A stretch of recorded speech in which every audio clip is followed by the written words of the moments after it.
दोस्तों उत्तर प्रदेश अध्यापक भर्ती टीजीटी और पीजीटी दोनों में 30 प्रश्न न्यू सिलेबस के अकॉर्डिंग पूछे जाएंगे। 30 प्रश्न होंगे जनरल पेपर में, जो कि जैसे एलटी ग्रेड में पूछे गए थे उसी तरह अब इसमें भी पूछे जाएंगे सामान्य ज्ञान के।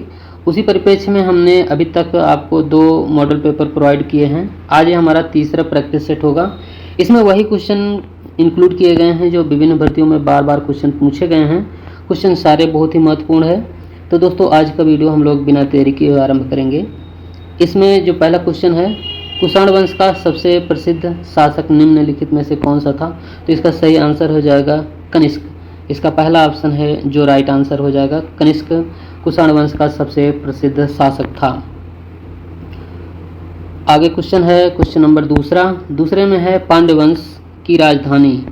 पांड्य वंश की राजधानी किस स्थान पर अवस्थित हुआ करती थी? तो इसका सही आंसर हो जाएगा इसमें मदुरई।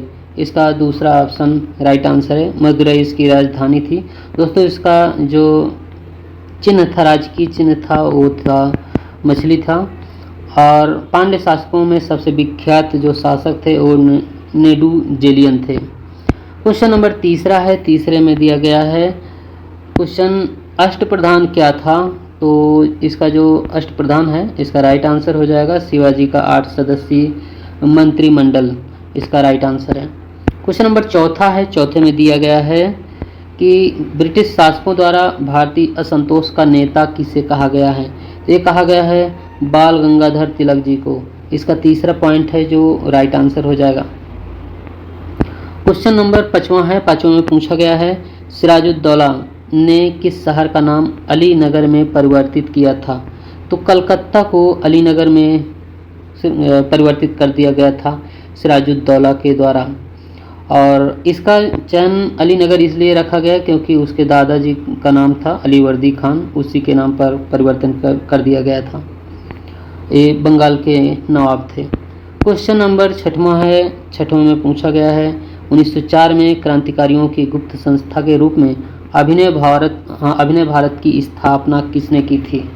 तो 6वें का सही आंसर हो जाएगा बीडी सावरकर। इसका करेक्ट आंसर हो जाएगा अभिनव भारत सोसाइटी, जिसे यंग इंडिया के नाम से भी जानते हैं, एक गुप्त संगठन था जिसकी स्थापना विनायक दामोदर सावरकर और उनके भाई गणेश दामोदर सावरकर ने की थी। इसकी स्थापना की गई थी 1904 ईस्वी में। प्रारंभ में इसकी स्थापना की गई थी नासिक में, और नासिक में इसकी स्थापना की गई थी इसे मित्र मेला के नाम से इसकी स्थापना की गई थी। और उस समय विनायक सावरकर पुणे के फर्गुसन कॉलेज के एक विद्यार्थी थे। क्वेश्चन नंबर 7वां है, 7वें में दिया गया है शांतिपूर्ण प्रतिरोध सत्याग्रह का सिद्धांत किसने प्रतिपादित किया था? तो ये प्रतिपादित किया गया था अरविंद घोष जी के द्वारा। इसका दूसरा पॉइंट है राइट आंसर। और अरविंद घोष ने शांतिपूर्ण प्रतिरोध का सिद्धांत आलेखों की एक विस्तृत श्रृंखला में की थी, जिसे अप्रैल 1907 में दैनिक समाचार पत्र, जिसे वंदे मातरम के नाम से जानते हैं, प्रकाशित किया गया था। एक राजनीतिक नेता और लेखक के रूप में अरविंद घोष ने भावपूर्ण क्रोधपूर्ण ढंग से सत्याग्रह का समर्थन करने की अपील की थी।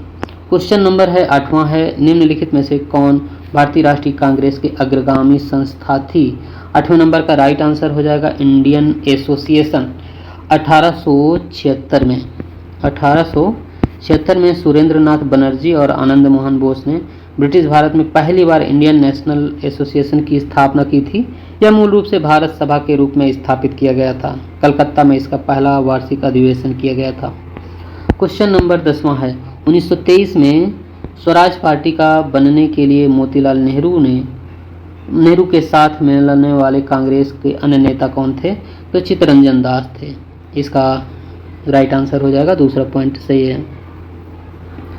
क्वेश्चन नंबर है 10वें में दिया गया है नौजवान भारत सभा किसने स्थापित की थी? तो ये स्थापित की गई थी सरदार भगत सिंह जी के द्वारा, और ये स्थापना इसकी हुई थी 1926 ईस्वी में। वास्तविक प्रजातंत्र यानी समाजवादी प्रजातंत्र की ओर अपने कदम बढ़ा लिए थे। इसी लक्ष्य के लिए उन्होंने अपने साथी भगवती चरण बोहरा के सहयोग से नौजवान भारत सभा की स्थापना की थी। क्वेश्चन नंबर 11 है। 11 में दिया गया है कि मिट्टी और पत्थर के टुकड़ों का पहाड़ी की तल की ओर गमन करना क्या कहलाता है? ये मृदा अपरदन कहलाता है। दूसरा पॉइंट है जो इसका राइट आंसर है। क्वेश्चन नंबर है 12वां। 12वें में दिया गया है एशिया की सबसे लंबी नदी कौन सी है? तो यांगसी नदी है। इसका तीसरा पॉइंट है जो राइट आंसर है। यांगसी नदी एशिया की सबसे बड़ी नदी है। इसकी जो लंबाई है 5797 किलोमीटर है। यह तिब्बत के पठार से निकलकर चीन में प्रवाहित होती है और ये गिरती है मृत सागर में। क्वेश्चन नंबर है 13 में पूछा गया है भारतीय मानक समय और ग्रीनविच मध्य के बीच कितने समय का अंतर है? तो 5.5 घंटा इसका राइट आंसर हो जाएगा। क्वेश्चन नंबर 14 है भारत का सबसे बड़ा नमकीन पानी का झील कहाँ स्थित है? तो चिल्का झील है। इसका सही आंसर है 14वें नंबर का।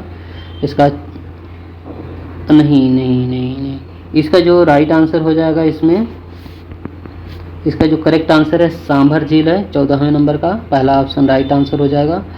ये भारत की सबसे बड़ी नमकीन पानी की झील सांभर झील है और ये अवस्थित है, यह है राजस्थान में। सांभर झील राजस्थान में है और इसकी जो इसकी लंबाई है 100, इसकी जो टोटल लंबाई है वह 129 किलोमीटर में है और इसकी जो चौड़ाई है लगभग 13 किलोमीटर है और इसकी गहराई है 4 मीटर है। इसकी 4 मीटर इसकी गहराई भी है और टोटल अगर इसका क्षेत्रफल देखा जाए तो 2000 वर्ग किलोमीटर में फैली हुई है। क्वेश्चन नंबर 15 है। 15 नंबर में है निम्नलिखित में से कौन सा उद्योग गोयपुर में है? तो 15 नंबर का राइट आंसर हो जाएगा इसका दूसरा है विमान निर्माण। इसका राइट आंसर है। दोस्तों इसमें जो गोए लिख दिया गया है गोयपुर, तो ये है थोड़ा टाइपिंग मिस्टेक है, ये कोरापुट है। तो इसका सही आंसर हो जाएगा दूसरा ऑप्शन राइट आंसर है। कोरापुट ये हिंदुस्तान एरोनॉटिक लिमिटेड, ये उड़ीसा में स्थित है। ये इंजन डिवीजन के रूप में प्रसिद्ध है। यह भारत सरकार का सुरक्षा उद्यम है। यह उद्यम MiG और सुखोई लड़ाकू वायुयानों के लिए इंजन का निर्माण करता है। क्वेश्चन है 16 नंबर। इसमें दिया गया है निम्नलिखित में से कौन भारत में नीति आयोग का पदेन अध्यक्ष है? ये प्रधानमंत्री राइट आंसर है। क्वेश्चन नंबर 17 है किस निम्नलिखित में से किस पंचवर्षीय योजना के समय कार्य के लिए खाद्य योजना का आरंभ की गई थी? 5वीं करेक्ट आंसर है। क्वेश्चन नंबर 18वां है प्रधानमंत्री श्रम योगी मानधन योजना के तहत पेंशन की न्यूनतम सुनिश्चित मासिक राशि कितनी है? तो 3000 है। 19 नंबर में है भारत में विकसित होने वाला पहला आधुनिक उद्योग कौन सा है? तो लौह इस्पात उद्योग पहला पॉइंट है इसका राइट आंसर। 20वां में दिया गया है भारत के भुगतान संतुलन को किसके द्वारा ठीक किया जा सकता है?